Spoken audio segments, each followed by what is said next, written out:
bloody sweet. Tamil superstar Joseph Vijay Chandrasekhar, তবে তিনি এখন থালাপতি নামেই বেশি পরিচিত। গত বছর তিনি গঠন করেছেন নিজের রাজনৈতিক দল, আসন্ন নির্বাচনে প্রতিদ্বন্দ্বিতা করবেন। তামিল ইন্ডাস্ট্রিতে অভিনেতা থেকে নেতা হওয়ার উদাহরণ অনেক আছে, তবে বিজয়ের নেতা হওয়ার বিষয়টি নতুন করে আলোচনা তৈরি করেছে। ক্যারিয়ারের শুরু থেকে এই অবধি সামান্য কিছু পরিবর্তনের মধ্য দিয়ে থালাপতি খেতাবটি তার হয়েছে, তবে এই খেতাব তাকে দেওয়া হয়েছিল তামিল ইন্ডাস্ট্রির স্বার্থে। তার একটি ইমেজ তৈরি করা হয়েছিল। 1984 সালে বিজয় তার বাবা এস এ চন্দ্রশেখরের সিনেমায় শিশু শিল্পী হিসেবে যাত্রা শুরু করেন। 1992 সালে 18 বছর বয়সে মায়ের প্রযোজনা ও বাবার পরিচালনায় নারায়া থিপ্রু দিয়ে কেন্দ্রীয় চরিত্র বা নায়ক হিসেবে যাত্রা শুরু হয় বিজয়ের। এরপরও 2 বছরের মতো সময় লেগেছিল সাফল্য পেতে। বাণিজ্যিক সাফল্য ও দর্শকের গ্রহণযোগ্যতা এসেছিল আরো অনেক পরে, কিন্তু শুরু থেকেই নানা উপাধি খেতাব দেওয়া হয়েছিল জোসেফ বিজয়কে।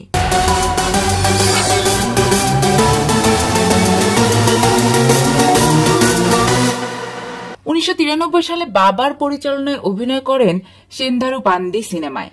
এতে তাকে ইলায়া নাটচারিথাম খেতাব দিয়ে পরিচয় করানো হয়। এই তামিল শব্দবন্ধের অর্থ তরুণ তারকা। পরের বছরও বাবার পরিচালনায় অভিনয় করেন রাশি গায়, কিন্তু এই সিনেমাতেই বাবার তরফ থেকে সিনেমার টাইটেল ক্রেডিটে বিজয়কে ইলায়া থালাপতি খেতাব দেওয়া হয়, যার অর্থ তরুণ নেতা।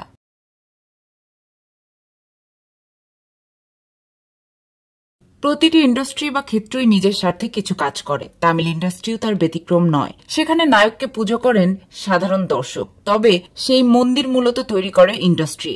মণিরত্নমের থালাপতি থেকে রজনীকান্ত হয়েছিলেন থালাপতি, যদিও তিনি থালাইভা অর্থাৎ নেতা নামেই বেশি পরিচিত।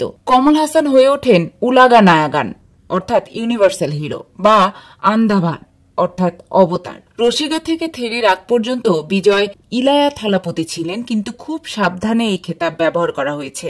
গল্পে বিজয়ের চরিত্রের মধ্যে কোনো ধরনের বিতর্কের সম্ভাবনা থাকলে সেসব সিনেমায় ইলায়া থালাপতি বাদ দেওয়া হতো। 2017 সালে অ্যাটলি কুমারের পরিচালনায় আসে মার্শাল।